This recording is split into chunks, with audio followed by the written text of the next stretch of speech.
famille, bonjour les amis. Aujourd'hui, je vous révèle un de mes secrets, comment réaliser la galette des rois pour fêter l'épiphanie en famille ou avec vos amis. Vous allez voir, c'est très simple. Installez-vous confortablement dans votre fauteuil et c'est parti pour la recette en images.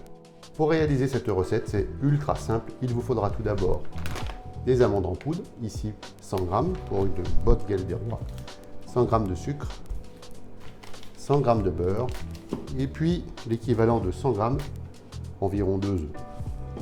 Vous pouvez toujours ajouter, pour aromatiser, un petit peu de rhum et ou de l'amande amère. Pour réaliser la dorure, c'est assez simple, jaune d'œuf et de la crème fraîche. Passons maintenant aux étapes de la recette. Tout d'abord, vous allez mélanger 100 g de beurre avec 100 g de sucre dans le bol de votre robot. Ici, je vais utiliser une feuille pour éviter de donner trop d'air à mon mélange. Il faut qu'il reste bien homogène.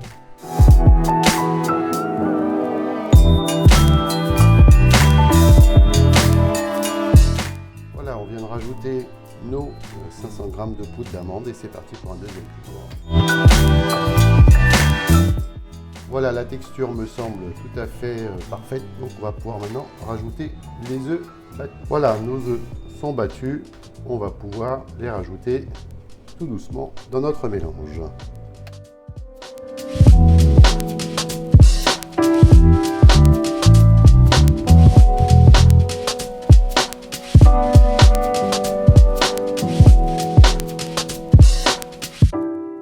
Une fois le mélange terminé, vous obtenez ceci, une jolie pâte bien homogène, bien consistante, que vous allez pouvoir étaler facilement sur vos abaisses de pâte.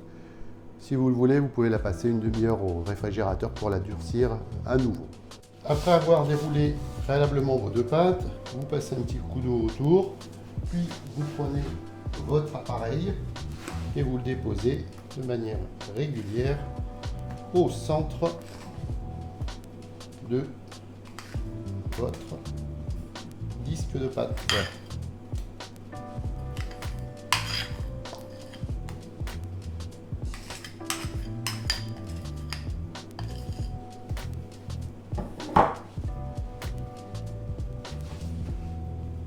Ici, vous pouvez réaliser l'opération aussi à l'aide d'une poche à douille. Ouais, pour des raisons de facilité, j'utilise toujours la bonne vieille méthode de la cuillère pour bien répartir uniformément mon appareil. Une fois ceci réalisé, il ne me reste plus qu'à positionner deux belles fèves que je place de manière aléatoire sur mon gâteau. Je vais maintenant procéder à l'application de la deuxième abaisse. Une fois votre deuxième abaisse posée, vous pouvez maintenant passer à l'étape du chiquetage. Pour chiqueter, rien de plus simple, un petit peu de farine, vous trempez vos deux doigts dans la farine, vous tapez avant, prenez l'excédent et vous passez la lame de couteau entre vos deux doigts. Vous voyez que ça colle à nouveau. Toc, vous remettez un peu de farine, vous enlevez le surplus et vous continuez votre chiquetage. Vous tournez votre pâte ainsi de suite jusqu'à retrouver votre marque précédente. Bien sûr, vous appuyez bien à chaque fois que vous déplacez votre couteau. Et voilà, votre chiquetage est terminé. Il ne reste plus maintenant soit retourner votre galette à l'envers pour ne pas avoir les traces du chiquetage, ou sinon vous pouvez la garder comme ceci et vous mettrez après votre dorure dessus en faisant attention de ne pas laisser tomber trop de dorure ici qui ferait des omelettes avec votre mélange d'œufs et de crème fraîche. Une fois ma galette mise sur une première plaque, je dépose une deuxième feuille de papier sulfurisé. Je dépose ma deuxième plaque et je n'ai plus qu'à retourner ma plaque. Voilà, ma galette est retournée. Je fais un petit ajustement, comme ceci, et après j'enlève délicatement ma deuxième feuille de papier sulfurisé. Et voilà, on ne voit plus les trous de mes doigts sur mon chiquetage. je la dors, je fais mon dessin et après je la place au réfrigérateur pour au moins 30 minutes. Donc nous voilà pour la fin de la recette. Nous allons maintenant passer à l'étape de la dorure.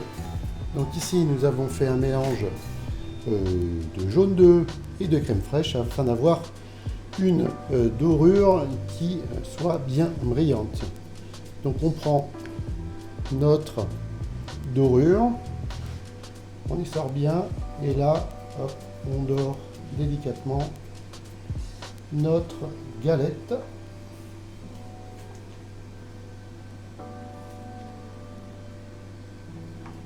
De manière homogène. Et donc vous voyez l'intérêt de l'avoir retourné, c'est qu'ici on n'a pas de trou sur les parties du chiquetage et donc pas de risque de créer des omelettes dans les trous du chiquetage.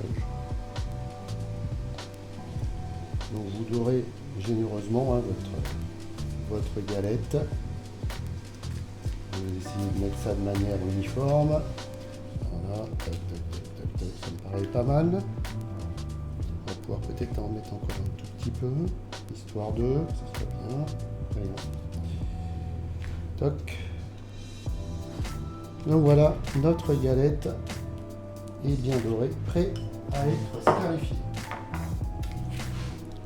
À l'aide du couteau ici, on va faire différents dessins, donc comme vous voulez. Moi j'aime bien faire ce type de chiquetage, donc une première fois comme ça, une deuxième, une troisième, une quatrième, et puis une cinquième. Voilà. Et là après je vais plus que les doubler.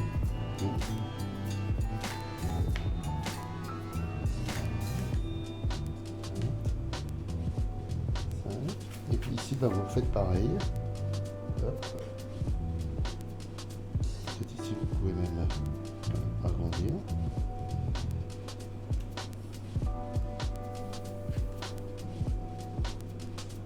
Voilà, puis après vous doublez. Ici vos traits.